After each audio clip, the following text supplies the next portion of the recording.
Saudara, Partai Keadilan Sejahtera sebagai partai dengan perolehan suara dan kursi terbanyak di DPRD Jakarta menyatakan mengusung kadernya yakni Sohibul Iman sebagai bakal calon gubernur Jakarta. Dengan sikap PKS ini, bagaimana dengan potensi poros koalisi pertarungan Pilgub Jakarta dan siapa kandidat yang menguat untuk maju di Pilkada Jakarta? Pagi ini saudara, kita akan membahasnya dengan sejumlah narasumber yang sudah hadir ke studio. Di antaranya ada Direktur Eksekutif Trias Politika, sudah ada Mas Agung Baskoro. Selamat pagi Mas Agung. Pagi Mbak Adisti. Ya, kita nanti akan membahas soal Pilgub Jakarta yang semakin menggemaskan. Ya. Kemudian ada melalui sambungan Zoom, ada Ketua DPP Partai Kebangkitan Bangsa, ada Bung Daniel Johan. Selamat pagi, Assalamualaikum Bung Daniel. Salam pagi Bang, pagi Mbak semuanya Bang kita. Pagi. Oke, terlalu bersemangat ya. Kemudian ada Ketua DPD Gerindra Jakarta, ada Bung Ahmad Riza Patria. Selamat pagi Pak Riza. Selamat pagi, Assalamualaikum. Waalaikumsalam warahmatullahi wabarakatuh. Kemudian juga yang terakhir ada juru bicara dari Partai Keadilan Sejahtera, ada Mas Muhammad Iqbal. Mas Iqbal, selamat pagi, Assalamualaikum. Pagi, Assalamualaikum Mbak semuanya. Iya, saya ke PKS dulu, ini yang menjadi spotlight kita semua karena setelah PKS akhirnya menyebutkan satu nama untuk mendorong kadernya, kader internalnya ini maju di Pilgub Jakarta, nama Sohibul Iman. Tentu saja apa pertimbangannya nih, tiba-tiba kok ada nama Sohibul Iman yang kemudian dimajukan untuk Pilgub Jakarta, Bung Iqbal? Ya, saya kira karena memang selama ini kan publik bertanya-tanya, apakah PKS ini punya tokoh atau punya kader nggak sih? Kan ngakunya partai kader gitu. Lalu kami memunculkan nama Pak Sohibul Iman. Kenapa Pak Sohibul Iman? Pak Sohibul Iman ini adalah mantan Presiden PKS, Doktor S1 sampai S3-nya di Jepang, mantan Wakil Ketua DPR RI, mantan Rektor Paramadina, dan pernah terpilih menjadi anggota DPR RI dari Dapil Jakarta II, yang meliputi Jakarta Selatan, Jakarta Pusat, dan luar negeri dengan suara yang signifikan. Artinya secara kompetensi kami memiliki tokoh.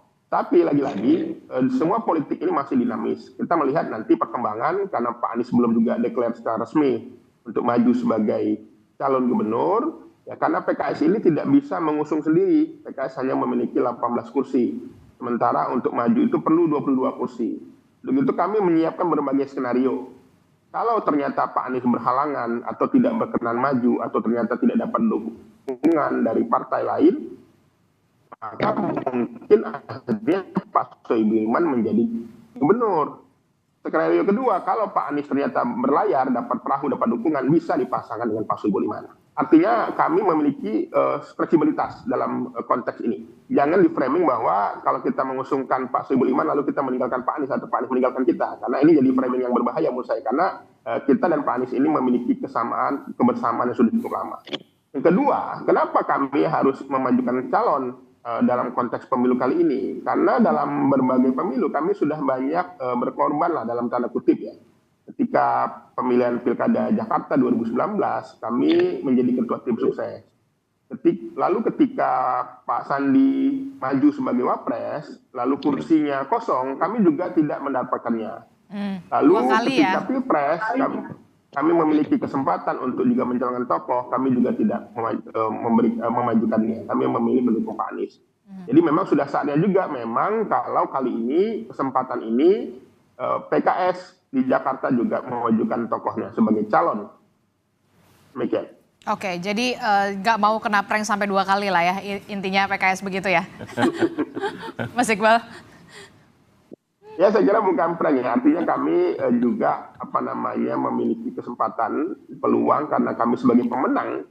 Tentu saja mesin PKS ini terbukti ampuh dan kencang di Jakarta ini. Jadi ini adalah momentum bagi PKS untuk bisa memajukan calonnya sendiri, baik untuk ketika berhadapan dengan partai lain ataupun juga dengan berpasangan dengan Mas Anies.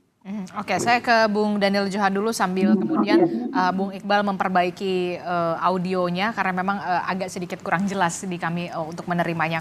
Saya ke Bung Daniel. Bung Daniel, ini kalau kita melihat tiba-tiba ada nama Pak Sohibul Iman yang kemudian dimajukan oleh PKS begitu di Pilgub Jakarta. Respon Anda sendiri bagaimana melihat partai Anda kan memang sudah jelas begitu ya mengusungnya adalah nama Anies Baswedan, utamanya DPW PKB Jakarta. Agak sedikit ketar-ketir nggak atau kenapa ya gitu? Ya, terima kasih Mbak. Tentu posisi kita adalah menghargai apa yang menjadi keputusan sahabat PKS. Dan saya rasa wajar sebagai pemenang pileg kemarin di DKI dengan perolehan terbesar dan sebagai ketua DPRD nanti, apalagi tadi sudah dijelaskan sebagai partai kader, selayaknya memang PKS mengajukan kadernya. Ya. Tetapi kan tadi juga sangat clear dijelaskan oleh sahabat Bang Iqbal bahwa PKS tetap terbuka untuk nanti berkoalisi dengan partai lain, termasuk terbuka untuk berduet dengan Pak Anies. Nah, tinggal kita lihat dinamika ke depan seperti apa. Posisi PKB tentu terbuka. Nah, kita berharap nanti di tingkat wilayah ada komunikasi yang lebih intens.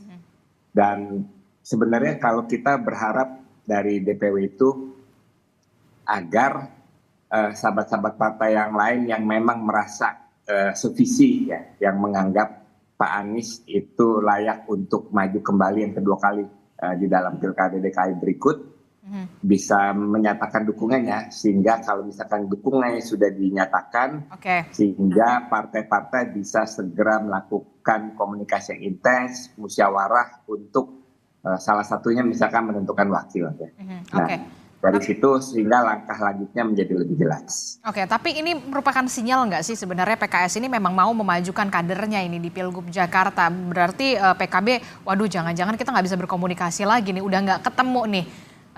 Anda berpikir sedemikian itu juga, Bung Daniel? Enggak juga, karena kan penjelasan Bang Iqbal sangat jelas bahwa posisinya itu sangat terbuka untuk berduet kan, karena itu menjadi alternatif. Kalau misalkan Pak Anies nggak maju, ya PKS maju sebagai calon gubernur. Tetapi kan juga terbuka untuk bergabung dengan koalisi Pak Anies dengan mengajukan PKS sebagai wakil misalnya. Oke. Berarti ya ini adalah salah satu alternatif yang kemudian coba diupayakan oleh PKS. Jangan sampai begitu ya kader internalnya ini sampai direlakan 2 kali masa jabatan begitu ya. Pak Sandi sama Pak Riza begitu sebelumnya begitu. Bung Riza, ini bagaimana kalau koalisi Indonesia Maju merespon hal ini? PKS yang kita tahu basis suaranya tertinggi di Jakarta, kemudian mengusung kadernya sendiri, kader internalnya. Ada sedikit kekhawatiran nggak sih kalau dari koalisi Indonesia Maju? Saya kira enggak ya, justru kami mengapresiasi apa yang menjadi pilihan partai-partai PKS yang mengusung kader-kader terbaiknya, terlebih partai PKS dikenal sebagai partai kader. Dan juga 2024 ini PKS menjadi pemenang di DPRD DKI Jakarta ya, di DKI Jakarta. Jadi memang sudah saatnya PKS bisa mengusung kader terbaiknya. Dan Mas Sohibul Iman adalah juga tokoh ya yang luar biasa di PKS. Jadi kami mengapresiasi pilihan PKS karena memang PKS punya kader-kader yang baik, yang juga bisa dihadirkan dalam pilkada di DKI Jakarta. Jadi saya kira ini satu yang baik, dan juga ya tentu harapan kita apa yang menjadi pilihan PKS ini juga menjadi pilihan yang baik ya. Dan kami senang dari Kim juga kita punya calon-calon baru dari partai lain ya. Sehingga Kim juga yang sekarang dari Partai Gerindra sudah mengusung Kak Emil, juga punya lawan kompetisi, yaitu Sohibul Iman, yaitu tokoh PKS, kader PKS yang baik.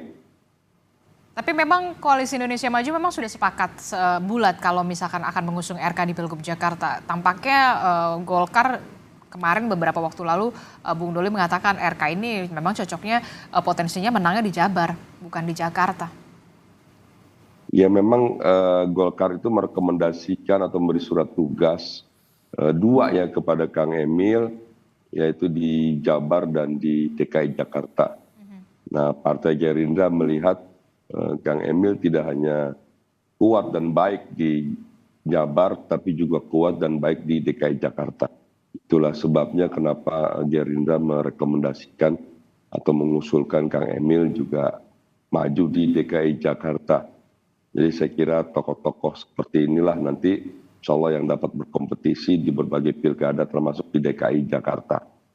Kita tunggu saja nanti pilihan koalisi partai-partai nanti yang akan bergabung dengan Partai Gerindra dalam mengusung pasangan calon di DKI Jakarta. Oke, saya ke Mas Agung. Mas Agung, ini Anda melihat bagaimana tiba-tiba begitu, tidak secara tiba-tiba, tapi kemudian ada nama Sohibul Iman begitu dari Partai Keadilan Sejahtera yang kemudian dimajukan di Pilgub Jakarta, entah itu menjadi cawagup atau menjadi cagup. Nah, pertanyaannya kan pasti kita tahu kan PKS ini merupakan kawan lekat dari Anies Baswedan. Sebenarnya apa yang terjadi dengan PKS ini? Ada apa denganmu? Iya, pertama saya senang ya karena Kompas TV menghadirkan 3 narasumber, sedikit banyak ini memberikan arahan sebagai simulasi awal kemungkinan poros di Pilgub Jakarta nanti bisa jadi 3 ini. Karena Bang Daniel Johan sudah mendeklarasikan Mas Anies gitu, PKS Mas Sohibul Iman, dan kemudian di sisi Gerindra ada Mas Ridwan Kamil yang terus digodok. Jadi saya membayangkannya secara liar ini jangan-jangan Pilkada Jakarta ada 3 poros koalisi yang akan bertanding nanti seperti itu. Tapi yang jelas di luar itu semua PKS ingin mengirimkan pesan kepada eksternal bahwa mereka punya kader, mereka punya marwah yang perlu dijaga setelah dalam beberapa kesempatan kalau tadi bahasanya di prank ya, atau zong gitu seperti itu. Nah ini membuktikan bahwa PKS sudah berubah, sudah beda dan siap ya menampilkan kader terbaiknya untuk bertarung di Pilkada Jakarta. Sekaligus menjaga posisi tawarnya baik di koalisi pemerintah maupun di koalisi non pemerintah. Karena apa? Karena ya sedikit banyak ada gula-gula politik yang katanya mulai ditawarkan kepada PKS, dan itu saya kira bisa membuka ruang yang sangat luas bagi PKS untuk bisa berbicara lebih jauh ketika Pilkada Jakarta nanti, karena ini bisa mempengaruhi juga konstelasi nasional. Sedikit banyak ya suka atau tidak tadi sudah dijelaskan, Jakarta ini kan magnet pusat dari politik kita gitu. Jadi kalau ini memang bisa menjadi parameter yang kuat bagi PKS untuk menancapkan posisinya secara strategis, ini menjadi awalan bagi Mas Iqbal bahwa Mas Sohibul ini bukan sekedar calon, tapi juga bisa menjadi daya tawar mereka ke koalisi keberlanjutan seperti itu. Jadi memang ada beberapa peluang yang kemudian tampaknya PKS ini sudah cukup percaya diri, punya daya tawar khususnya karena memang kekuatan politiknya di Jakarta. Ada poros ketiga, kemudian yang kemudian dimungkinkan terbuka, ataukah kemudian juga ini ada upaya untuk memecah suara dari Anies Baswedan? Oke, karena secara demografi politik sebenarnya ketika nama Anies dimajukan oleh PKB, maka yang dibutuhkan wakil yang bisa mengambil simpati di Jakarta Utara dan Jakarta Barat. Karena kenapa di Jakarta Utara dan Jakarta sementara Barat? ini kelemahan Anies di sana, basisnya dari waktu ke waktu, baik di 2017 maupun di Pilpres kemarin seperti itu. Nah, kalau misalkan PKB sudah mendeklarasikan Anies, otomatis PKB butuhnya bukan dari PKS dalam tanda petik nih. Ya, begitu juga ketika PKS sudah mendeklarasikan Sohibul Iman, otomatis PKS bukan butuhnya Anies, karena dua kandidat tadi saling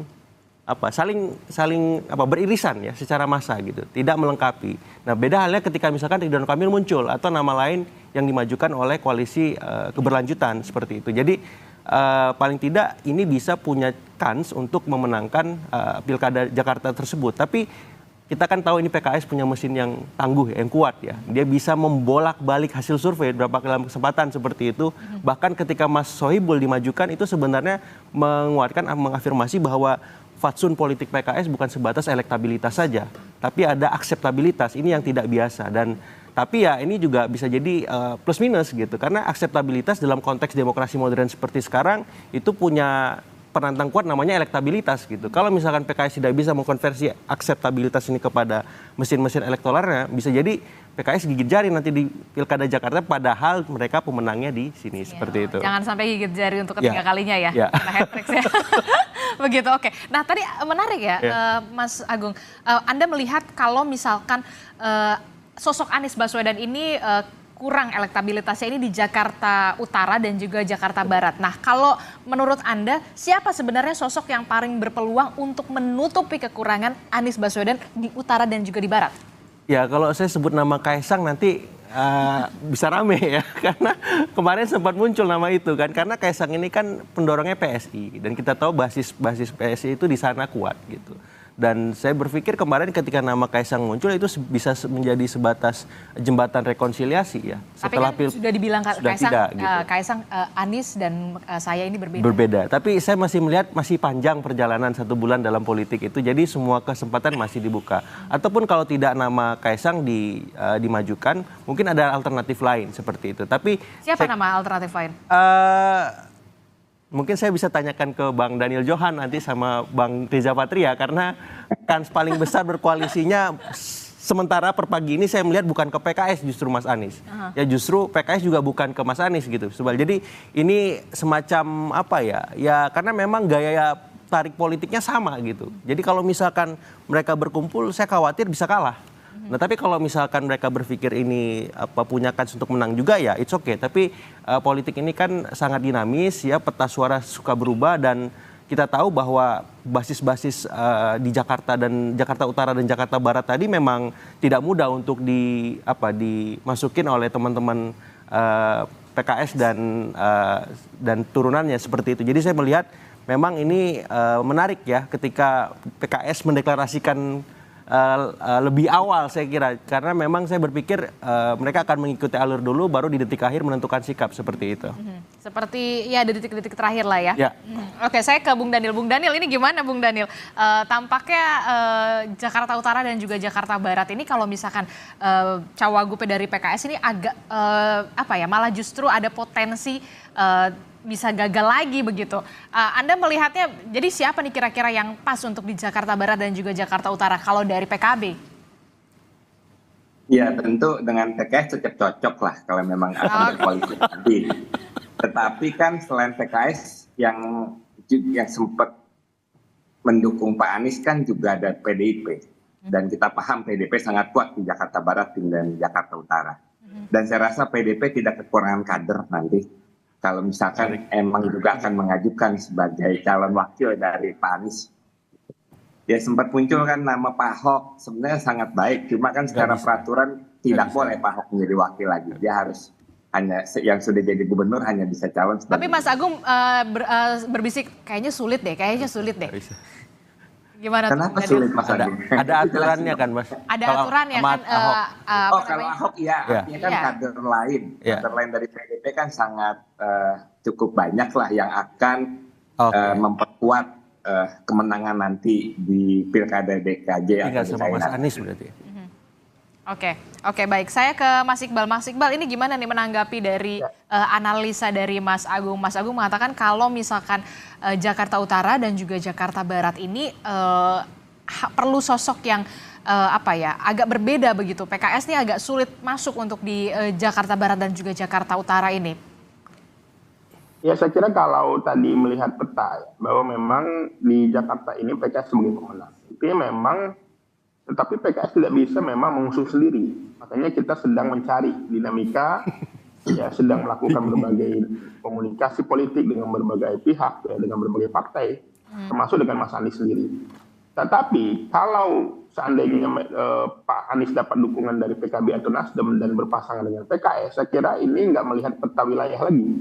Karena Pak Anies ini pernah main di Liga 1, kira-kira gitu. Main di Liga 2, pasti dia akan sangat jago membawa bolanya gitu ya, kira-kira sangat populer gitu, sehingga sangat percaya diri kami seandainya pasangan Anies Sohibul ini bisa memenangkan Pilkada Jakarta. Apalagi kalau misalnya calonnya diimpor dari provinsi sebelah misalnya. Diimpor dari provinsi sebelah siapa tuh? RK. RK. Tentu saja ini lebih mudah, menurut saya lebih kuat Mas Anies sebagai incumbent dan Pak Sohibul Iman selaku orang yang pernah terpilih di Dapil Jakarta 2. Kira-kira begitu. Tapi kalau skenario lain ternyata memang Mas Anies ternyata tidak berkenan maju atau mendapat tawaran dari pihak lain gitu ya untuk dapat posisi lain, tentu saja kami juga siap juga untuk maju sendiri. Kira-kira begitu. Oke, siap juga untuk maju sendiri kalau memang Mas Anies ini punya ada pikiran dan juga kalkulasi yang berbeda begitu dari PKS. Nah, Mas Iqbal, kalau misalkan dikatakan ini PKS lagi berupaya untuk memecah suara dari Anies Baswedan dengan adanya poros ketiga begitu. Bagaimana respon Anda, jawaban Anda soal ini? Saya kira ini belum final tentang poros ketiga. Kami masih memunculkan tokoh, lalu kami nanti bernegosiasi, berkomunikasi. Jadi feeling kami justru di Jakarta ini nanti nggak banyak poros, saya kira. Maksimal 2 aja lah, karena tadi surveinya cukup tinggi, popularitas cukup tinggi, dan tentu saja orang akan berhitung untuk berhadapan dengan PKS, apalagi bisa bergabung dengan Mas Anies, kira-kira gitu. Itu sangat kuat, kami yakin sekali. Karena tadi popularitasnya saya kira warga Jakarta nggak ada yang kenal Mas Anies lah. Karena beliau pernah jadi gubernur 5 tahun, pernah nyalon presiden, ya. Artinya se-Indonesia aja tahu ya, dengan kinerja yang kepuasan cukup tinggi. Tapi lagi-lagi kita melihat dalam politik itu kan ada banyak kejadian di last minute. Dalam namanya teori tikungan Mandalika gitu ya. Untuk itu kami pun harus mengantisipasi. Seandainya tiba-tiba Mas Anies tidak bisa berlayar, tidak mau atau tidak jadi, atau dapat tawaran dari pihak lain untuk masuk jadi kabinet misalnya gitu ya. Lalu kami juga sebagai partai harus punya sikap, kami juga harus punya tokoh. Jadi kami memang melihat bahwa ini adalah momentum bagi PKS. Maka kami sejak awal sudah memberi pilihan ke Mas Anies. Mau masuk jadi kader, tidak perlu wakil dari PKS. Tapi kalau tidak berkenan jadi kader, maka ambillah wakil dari PKS. Kira-kira begitu. Oke, ada backup plan-nya lah ya, jangan sampai kemudian maju tanpa ada pelurunya begitu ya. Kalau dari PKS jangan sampai gigit jari sampai ketiga begitu. Nah, tapi begini, yang menarik juga ketika ada gula-gula politik begitu ya, yang tadi juga sudah disinggung oleh Mas Agung, benarkah PKS juga memunculkan nama Sohibul Iman ini juga sebagai daya tawar untuk bisa masuk ke koalisi pemerintahan yang sekarang setelah dalam tanda kutip puasa selama beberapa tahun ke belakang? Jangan dijawab dulu Mas Iqbal, tetaplah bersama kami di Sapa Indonesia Pagi.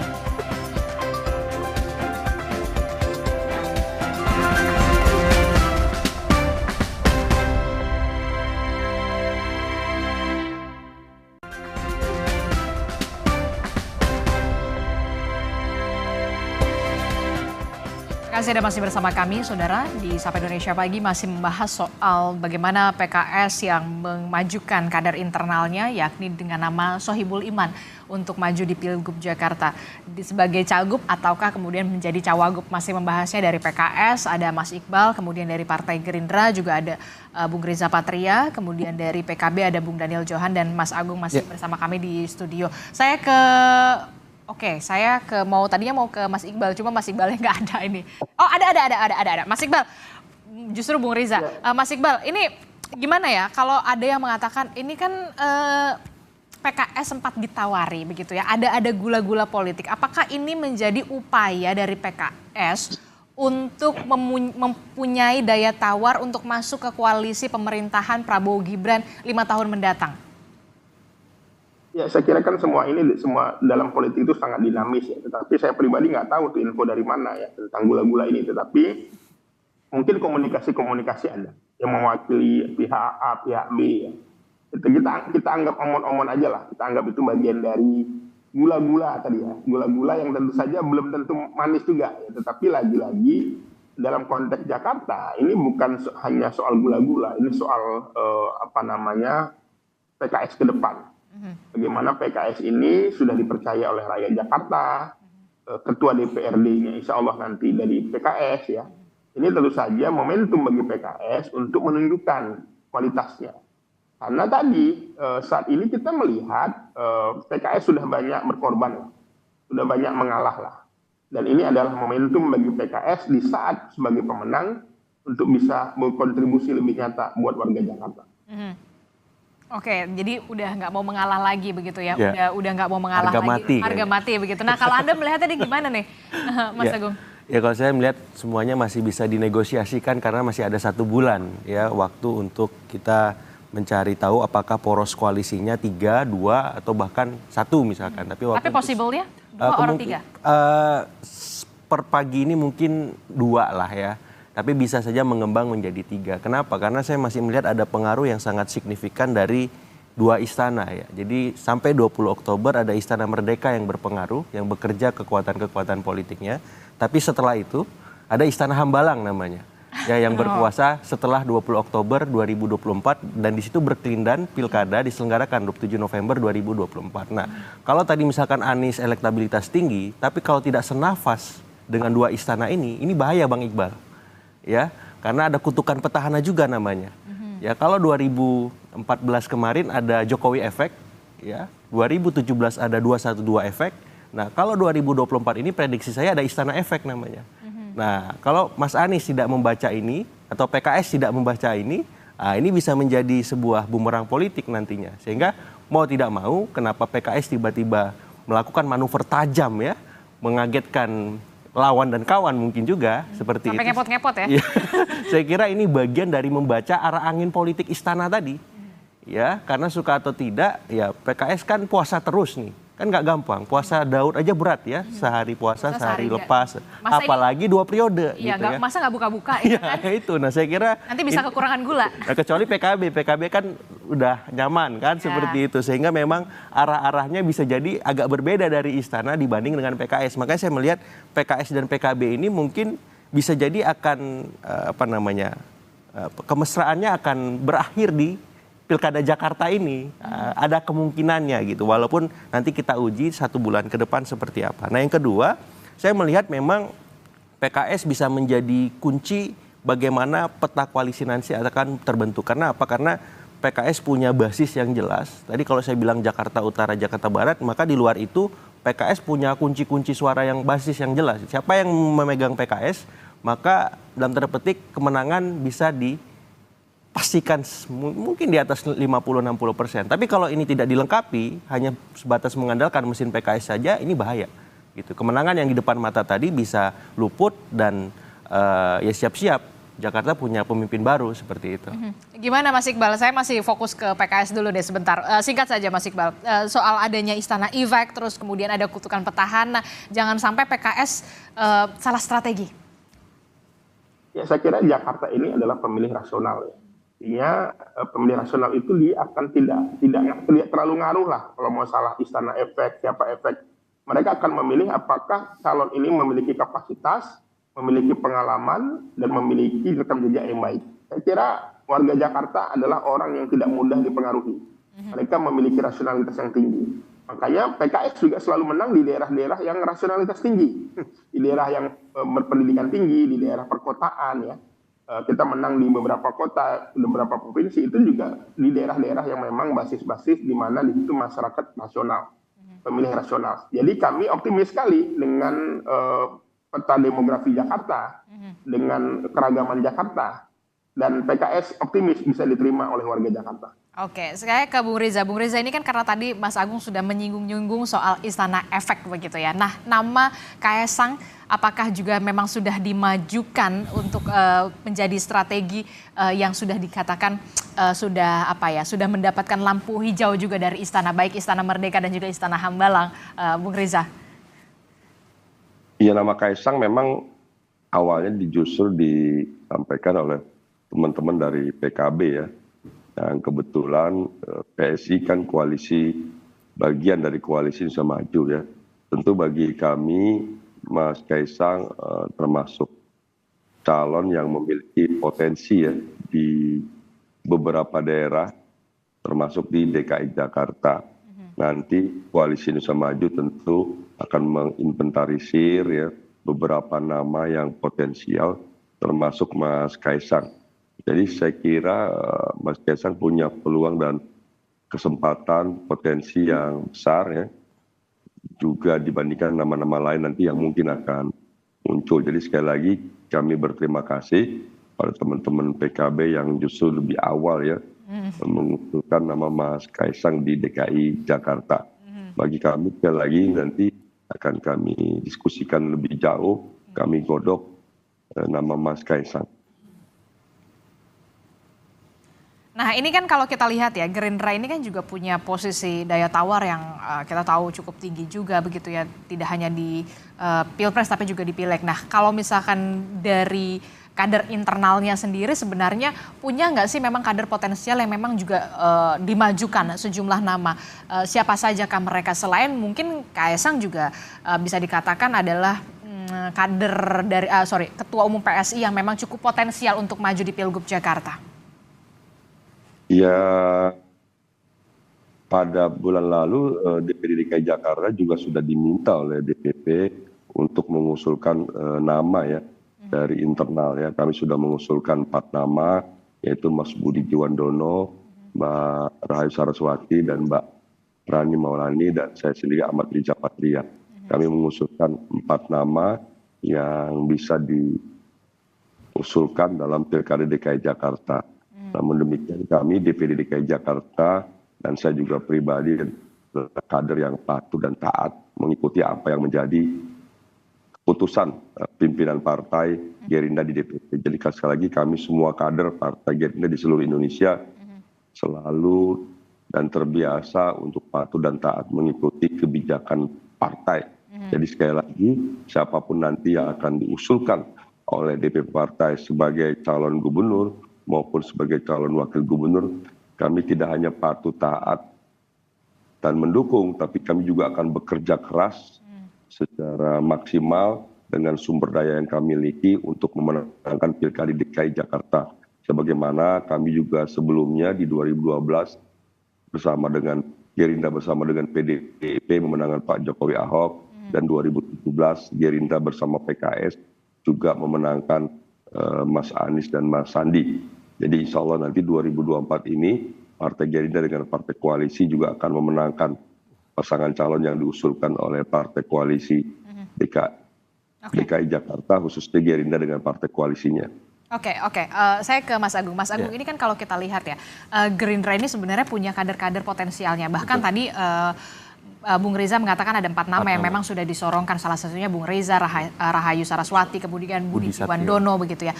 Nah ini kalau kita melihat apakah Gerindra ini sudah cukup lah ya menang di Pilpres, tapi bagaimana? Apakah cukup juga punya ambisi juga untuk memenangkan Jakarta dengan mengimpor dalam tanda kutip sosok RK dari Jawa Barat dibawa ke Jakarta? Ya, pertama memang semua partai hari ini mempertimbangkan instrumen survei sebagai salah satu alasan mereka memberikan rekomendasi. Artinya memang kalau basisnya survei, 4 nama tadi memang dibandingkan RK akan sangat jauh secara elektabilitas. Sehingga munculnya nama RK itu sebagai sebuah keniscayaan dan kebutuhan politik dari Gerindra untuk memastikan Anies punya lawan sepadan ataupun figur lain seperti itu. Nah yang kedua memang 4 nama tadi memang idealnya kalau secara elektoral, basisnya elektabilitas, maka sementara ini kalau hasil survei kita rujuk paling ideal sebagai wakil. Apakah wakilnya RK, apakah wakilnya Anies, apakah wakil yang lain seperti itu. Yang jelas 4 nama tadi sementara ini wakil. Tapi kalau misalkan RK jadi masuk ke Jakarta, bukan sekedar on the way lagi, maka kans untuk memenangkan Pilkada Jakarta ini terbuka lebar di sisi Gerindra dan koalisi Indonesia Maju seperti itu. Sehingga ini bahaya bagi teman-teman Mas Anies ya atau PKS bahwa istana ini punya calon. Nah, kalau ini cocok dengan teman-teman PKB dengan Aniesnya, kemudian PKS dengan Mas Sohibul, ayo gabung. Tapi kalau enggak ya kita lawan ya. Kalau kita lawan ya siap-siap kalah seperti itu karena Gerindra punya track tadi ya. Bersama PDIP menang, bersama PKS menang. Nah, kira-kira Gerindra sama siapa nih untuk memenangkan hat-trick ketiga kalinya? Seperti itu. Jadi saya kira ini alarm bagi kubu yang seberang, nih Bang Daniel dan Bang Iqbal. Nah, sekaligus ini tawaran juga sebenarnya bagi Bang Daniel dan Bang Iqbal. Tertarik nggak gabung ke kita? Seperti itu. Bung Daniel, respon Anda langsung. Singkat saja. Ya, kan belum jelas juga apakah RK akan maju atau enggak. Tapi rasanya RK akan di Jawa Barat. Kenapa keyakinan Anda begitu kuat RK ini tetap akan berada di Jawa Barat? Karena memang gimana? Apa pertimbangan Anda mengatakan seperti itu? Signal yang beredar seperti itu. Signal yang beredar. Meskipun saya belum tahu, kita lihat aja ini nanti kayak apa. Oke, terakhir inilah yang kemudian bisa dikatakan menarik sekali untuk disimak. Ada juga elektabilitas, kemudian juga akseptabilitas dan juga isitas gitu kan. Nah, ini yang harus diperhitungkan benar-benar untuk di Pilgub Jakarta. Nah, kalau terakhir nama Kaisang pasti kan potensial sekali begitu ya. Apalagi juga mendapat restu lah ibaratnya dari istana, baik Istana Merdeka dan juga Istana Hambalang. Anda melihatnya possibility-nya untuk di November mendatang? Iya, karena Kaisang baru saja mengeluarkan statement dia berbeda dengan Anies, otomatis pilihan yang tersisa bersama dengan RK atau nama lain ketika diajukan oleh Koalisi Indonesia Maju. Nah, di titik inilah ini nggak mudah mencari figur yang sepadan melawan Anies Baswedan dalam waktu yang saya kira efektifnya mungkin tinggal 5 bulan, 4-5 bulan efektif. Dan di banyak survei yang kita baca, tren datanya itu pekerjaan memenangkan kandidat dengan waktu sesingkat itu di mana petahananya sangat kuat seperti Mas Anies, ya, elektabilitas kalau simulasi 2-3 nama 50%-an lebih, approval rating seperti Pak Jokowi 70-80%, itu nggak gampang. Jadi pekerjaan dua istana ini juga nggak mudah gitu. Karena Mas Anies juga punya track mengalahkan jagoannya istana atas nama Basuki Cahayapurnama ketika 2017. Tapi masalahnya itu satu istana. Nah, kalau dua istana teruji nggak Mas Anies? Kan seperti itu. Karena ini nggak gampang. Punya PR-nya lebih berat ya. Ya, jadi saya kira semua kubu, semua kutub koalisi hari ini ya harus sama-sama mawas, jangan terlena dengan elektabilitas, approval rating, maupun dalam tanda petik kekuatan istana sekalipun. Karena ketiga-tiga variabel tadi pernah kalah dan dikalahkan seperti itu. Oke, termasuk juga kalau di 2024 ini jangan-jangan ada kutukan petahana. Itu juga yang kemudian harus menjadi alarm juga, baik itu untuk koalisinya PKB nanti atau kemudian dari Koalisi Indonesia Maju. Nanti kita masih akan lihat bagaimana perkembangan dan juga dinamika politiknya karena komunikasi ini masih cair, masih terbangun, masih ada beberapa bulan lagi. Nggak ada yang nggak mungkin di dunia politik. Terima kasih Bung Riza Patria dari Partai Gerindra telah bergabung bersama kami. Mas Iqbal dari Partai Keadilan Sejahtera dan kemudian ada Bung Daniel Johan. Mas Agung, terima kasih. Selamat pagi Bapak-Bapak, sehat selalu. Assalamualaikum. Waalaikumsalam.